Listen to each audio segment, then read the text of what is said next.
You know, oftentimes we talk about animal sanctuaries involving llamas, alpacas, all kinds of different farm animals. This morning, it is time for donkeys to take the spotlight.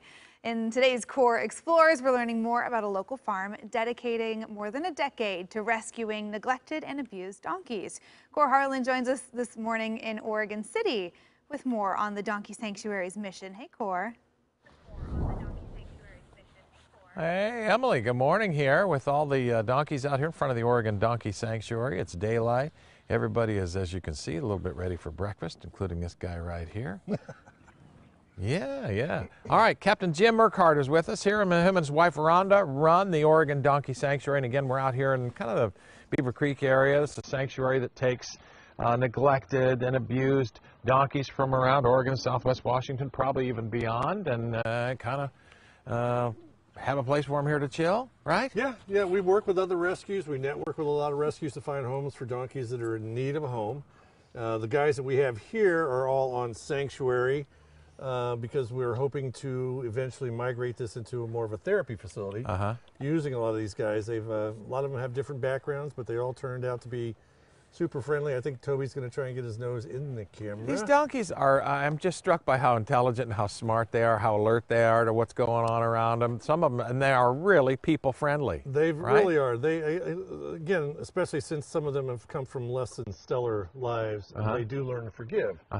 And that's one of the things we're very, that's drawn us very much to donkeys. And you say the therapy part of this, you have people out here with various ailments, whatever it may be, from epilepsy to cerebral palsy to anything else, and they kind of lack body control, and they'll walk up next to these the donkeys, and you say the donkeys don't freak out, and everybody's... They absolutely are very calm and relaxed around everyone for the most part. So we're trying to do some fundraisers to make this more of an ADA compliant facility and to eventually build an indoor arena. One of our volunteer coordinator, she has started a GoFundMe to see if we can get some funds raised to do an indoor arena. That way we can have a really nice year-round facility here for people to come out and visit. And you don't, the donkeys don't go places typically quite yet to do that. People come here. People are coming here, right? We're scheduling people to come out here. Little Vincent here eventually, if we could have someone donate a lovely van for us.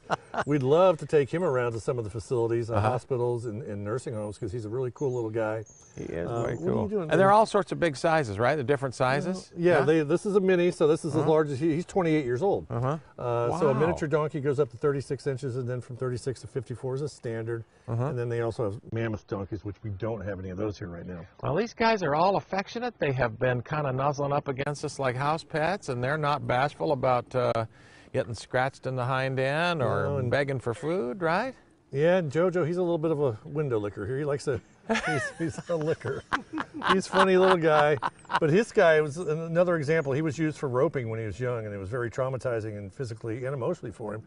And now he's turned out to be just one of our big ambassadors. He's just kind of a silly little guy that everyone loves. He gives the best hugs, too. He does like licking. So he does. Where's Dave? Where's Dave? Dave is out of here, huh? Dave's back here in the back now. He's just chilling out. He's kind of waiting for his morning breakfast. So yeah, we're a little early for him this morning, but I think he's about ready. Turn to the right. Well, for the record, Dave has been Carl's favorite, because Dave just, you know that picture in that, what was that movie?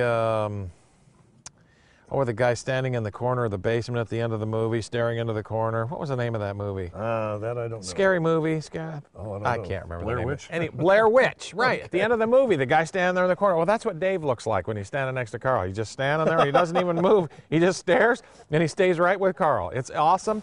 The Oregon Donkey Sanctuary, Emily and Kelly, there's the sign right there.